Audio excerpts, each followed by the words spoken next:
News మంచు కుటుంబంలో మొదలైన మంటలు ఇంకా ఆరలేదు. కానీ ఈ మంటల కారణంగా ఇప్పటికే కుటుంబంలోని వారంతా కూడా పరువు పోగొట్టుకోవడంతో పాటు అనేక కేసుల్లో ఇరుక్కున్నారు. మంచు మోహన్ బాబు అయితే ఏకంగా మీడియా ప్రతినిధిపై దాడి చేసి హత్యాయత్నం కేసులో ఇరుక్కున్నారు. దీంతో పోలీసులు ఈ కేసులో దర్యాప్తును ముమ్మరం చేశారు.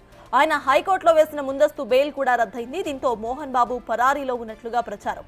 కానీ తాను పోలీసులకు అందుబాటులోనే ఉన్నట్టుగా ప్రకటించారు. ఆయన తాను ఎక్కడికి పారిపోలేదు అంటూ ఇంట్లోనే వైద్యుల పర్యవేక్షణలో ఉన్నానని ఎక్స్లో పోస్ట్ చేశారు మోహన్ బాబు. తాను హాస్పిటల్ నుంచి వచ్చి ఇంట్లో వైద్యుల పర్యవేక్షణలో చికిత్స తీసుకుంటున్నానని పోలీసులకు సమాచారం ఇచ్చారు మోహన్ బాబు. తాను పూర్తిగా కోరుకున్న తర్వాత తన వెపన్ను సరెండర్ చేస్తానని తెలిపారు.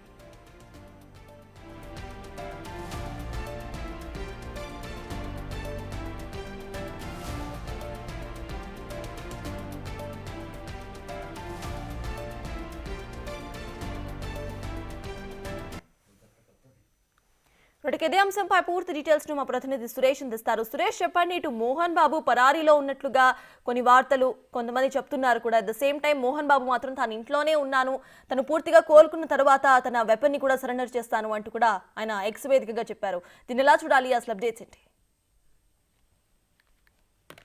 మొన్న అల్లు అర్జున్ అరెస్ట్ నేపథ్యంలో మోహన్ బాబుని కూడా అరెస్ట్ చేశారనే సమాచారంతోనే ఆయన పరారీలో ఉన్నట్టు సోషల్ మీడియాలో వార్తలు చక్కర్లు కొట్టాయి. దీనిపైనే పోలీసులు కూడా వివరణ ఇచ్చారు. మోహన్ బాబుకి సంబంధించి ఎలాంటి గాలింపు చర్యలు చేపట్టట్లేదు, ఆయన ప్రస్తుతం వైద్యుల పర్యవేక్షణలో చికిత్స పొందుతున్నాడని చెప్పేసి కూడా పోలీసులకు సమాచారం ఇచ్చారు. అందుకోసమే విచారణ చేస్తున్నాము. మోహన్ బాబుకు సంబంధించి మొత్తం 3 ఫిర్యాదులపై కేసులు నమోదయ్యాయి. ఒకటి మోహన్ బాబుపై కేసు నమోదు కావడం జరిగింది జర్నలిస్టులపై దాడికి సంబంధించి. మరొకటి మనోజ్ ఇచ్చిన ఫిర్యాదుపై ఎఫ్ఐఆర్ అయింది. మోహన్ బాబు ఇచ్చిన ఫిర్యాదుపై కూడా ఎఫ్ఐఆర్ అయింది. 3 కేసులకు సంబంధించి విచారణ కొనసాగుతుందని చెప్పేసి పోలీసులు చెబుతున్నారు. ఆయనకి వెపన్ సరెండర్ చేయాలని చెప్పేసి రాచకొండ పోలీసులతో పాటు హైదరాబాద్ కమిషనరేట్ పోలీసులు కూడా నోటీసులు జారీ చేయడం జరిగింది. ఆయన ఎక్కడ కూడా ఆయన వెపన్ ఇంకా డిపాజిట్ చేయలేదు.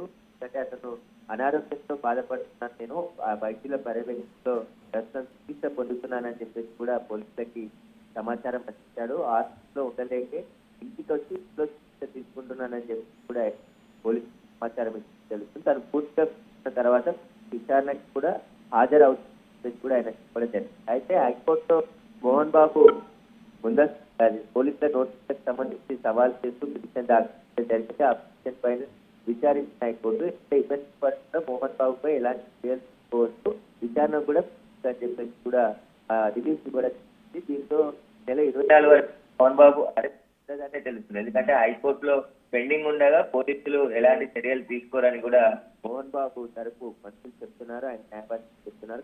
కంపల్సరిగా మోహన్ బాబు తనకు హాజరవుతారు. హైకోర్టు డైరెక్షన్ ప్రకారమే పోలీసులు కూడా నడుచుకుంటామని చెప్పేసి రాచకొండ కమిషనర్ మంచు తెలియజేయడం జరిగింది. దీనికి సంబంధించి 24 తర్వాత విచారణ అనంతరం మోహన్ బాబుపై చర్యలు. Right, thank you Suresh.